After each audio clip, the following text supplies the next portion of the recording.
Robert Letourneau was born in 1888 in Richford, Vermont. The son of godly parents, he heard about the gospel from an early age. Although he initially rejected the truth, he accepted Christ at 16, thanks to his parents' prayers.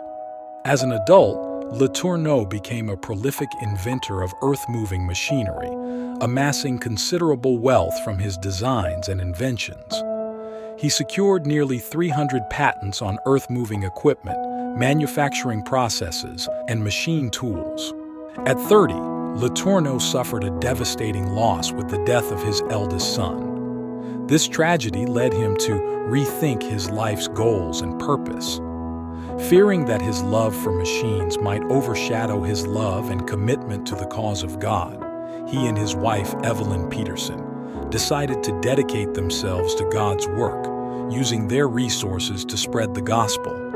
Letourneau's story gained widespread recognition when he made the radical choice to give 90% of his income to God and live on the remaining 10%. Known as God's businessman, he once was asked by someone, "Mr. Letourneau, is it true that you give 90% of your income to the Lord?" He replied, "No, I don't give anything to God. Everything belongs to Him. I am the one who retains 10% of what is His." This story exemplifies the fact that only God, the giver, can truly be generous. How could we be generous if everything belongs to Him?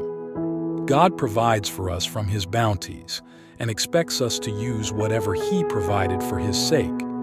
You may not be able to end famine across a continent, but you can help a family in need in your hometown. You might not bring the gospel to an entire country, but you can study the Bible with your neighbor.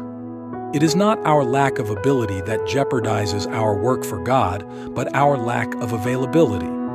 Consider what God can do with seemingly insignificant things like David's sling, a few loaves and fishes, or a widow's small amount of flour and oil. Small things may produce great results when placed in His hands. As we return our tithe and promise, may we put our desires last and God first.